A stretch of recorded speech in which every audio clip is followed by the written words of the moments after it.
we're still down 580,000 jobs.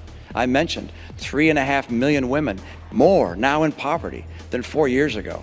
We haven't heard from the governor any specifics beyond Big Bird and eliminating funding for Planned Parenthood. I understand what it takes to make a bright and prosperous future for America again.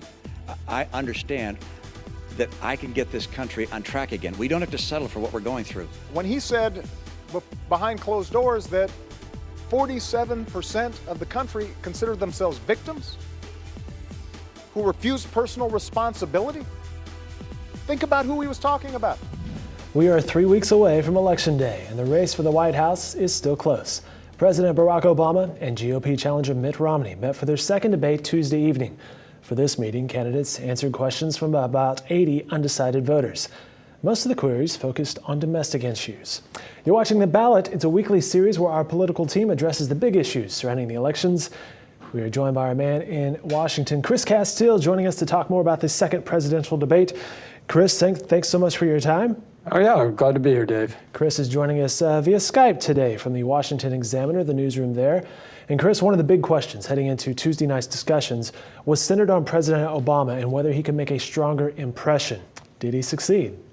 Oh, I think he definitely made a stronger impression, and it obviously wouldn't have taken much, but, he was obviously much more aggressive. He got into all the points that people, the Democrats, his base, wanted him to make in the first debate, everything from the auto bailout to the comment that Governor Romney made about the 47% who don't pay taxes. He brought up on more than one occasion, Governor Romney's own financial success, and just much more aggressive in style as well. But Governor Romney was no less aggressive. It was really pretty evenly matched in that sense. But definitely, the president had much more of a pulse last night. I'm still not sure. I don't know how you could definitively declare a winner in that debate last night, unless there was attached, some qualifier was attached, like Obama won by doing so much better in the first time, or Governor Romney won because he again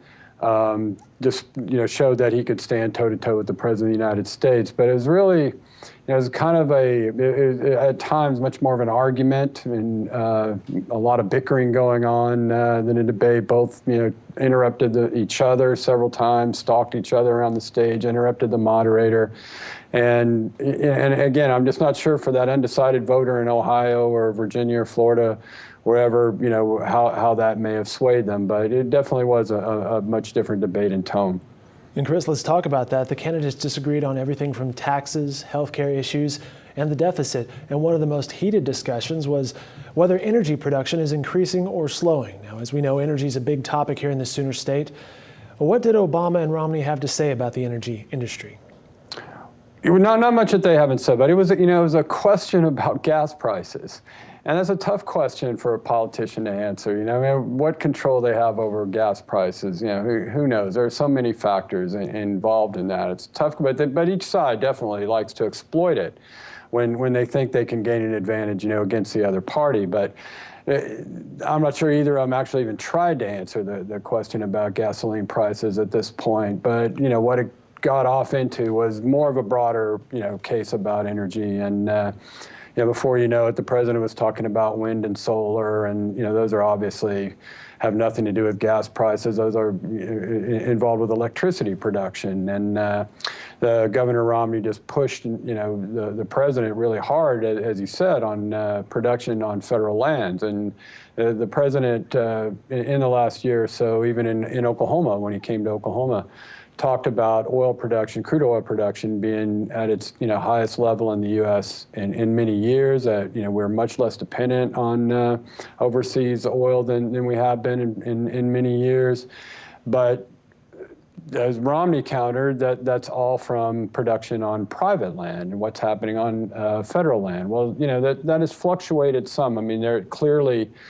You had issues offshore with after the BP spill, with production was shut down. You have issues with hurricanes and that kind of thing offshore all the time. So there are fluctuations year after year, you're in all kinds of energy production on federal lands. But I don't think that this decision is that tough for people, really. I mean, I think by now they've probably made up their minds what these two would do. I think it's clear after almost 4 years of the president's administration that he's not as aggressive as Romney probably would be in opening up federal lands to drilling. And if that's what people want, I mean, I just think that they should figure that out by now. So, we'll probably still continue to have that debate about, is federal production up, down, where is it coming from? But I think their policies are pretty clear. And Chris, I think you're right about that. We've had 4 years of Obama, and after that first debate, you kind of know where Romney's coming from, and I guess timing is everything. But I think you're exactly right. People at this point have kind of made their mind up. They've heard really, yeah. I mean, candidates. What do you need to hear? I mean, they both say they're for all of the above, and the president is convinced that if you keep investing in some of these alternative energies, that eventually they'll make up more of the energy base. And again, that's it's in electricity production if you're talking wind and solar. He has tried to invest in battery production as well, but again, it's going to come down to the markets and what the markets are ready for. And you also got the Keystone issue out there, and everybody knows where both of them are on that. So, We are chatting via Skype with Chris Casteel, our Washington Bureau guru out in Washington, D.C. And Chris, we were talking about energy and how that relates to Oklahoma, and let's talk about some Oklahoma races here. We have a hotly contested congressional race in eastern Oklahoma to replace retiring Democratic Representative Dan Boren. Chris, what's happening in the 2nd District? It's interesting, Dave. I mean, that race was expected to be a big battleground for both of the national parties. You have a seat that's held by a Democrat that's seen as a prime pickup for Republicans because primarily it's in a district that voted very heavily for Senator McCain and former President Bush in the last couple presidential elections. It's a overwhelmingly Democratic district by registration, but very, very conservative. Dan Boren, has been a very, very conservative Democrat over the last 8 years. But the Republicans saw it as a pickup opportunity because you've got the president on the ballot again, and you've got an open seat. So again, as I said, it was expected to be a battle where the national Democratic and Republican parties brought in, some big guns, bought a lot of television advertising, maybe outside groups, interest groups, also got involved and bought ads and everything, but it has not happened.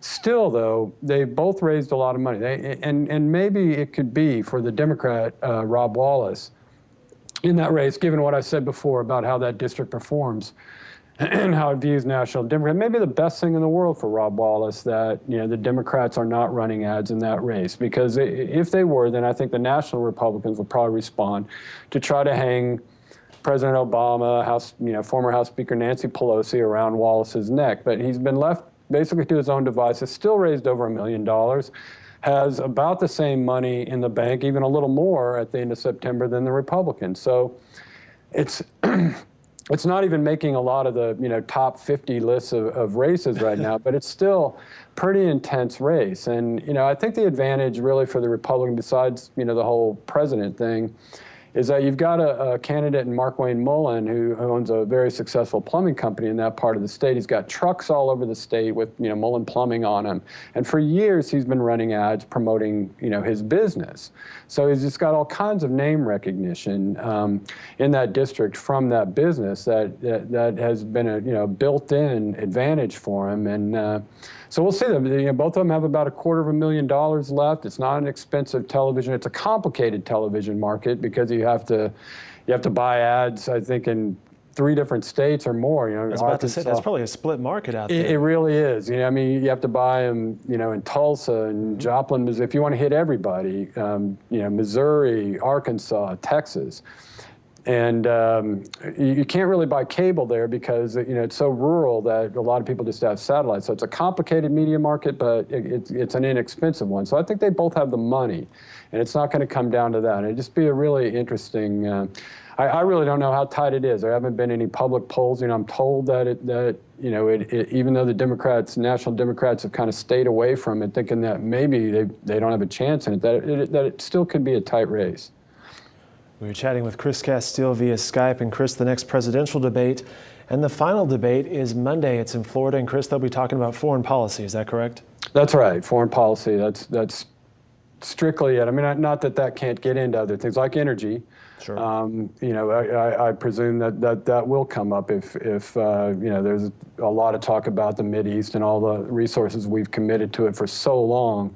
You know, protecting you know, free shipping of oil, shipping lanes over there and everything. So it is going to concentrate, you know, mainly on foreign policy. And I think, you know, we saw a little taste of it last night with the very sharp exchanges over what happened in Libya on September 11th when we lost an ambassador and 3 other diplomats in Benghazi at the U.S. consulate there, and the continuing questions about the administration's public statements following that attack. I mean, obviously it can't consume 90 minutes, but I think it will be a big part of the debate on Monday as well. Chris Casteel, a big part of our presidential coverage. Chris, thanks so much for your time today. You bet, Dave. All right, our local team will be in the studio to talk more about Oklahoma elections later this week. And then we'll have a Google Hangout on October 31st. And we'll bring Chris Casteel back in for that, along with our local reporters here as we talk everything election. And of course, we'll have more coverage of the Monday debate as well. You've been watching The Ballot here on newsok.com. I'm Dave Morris.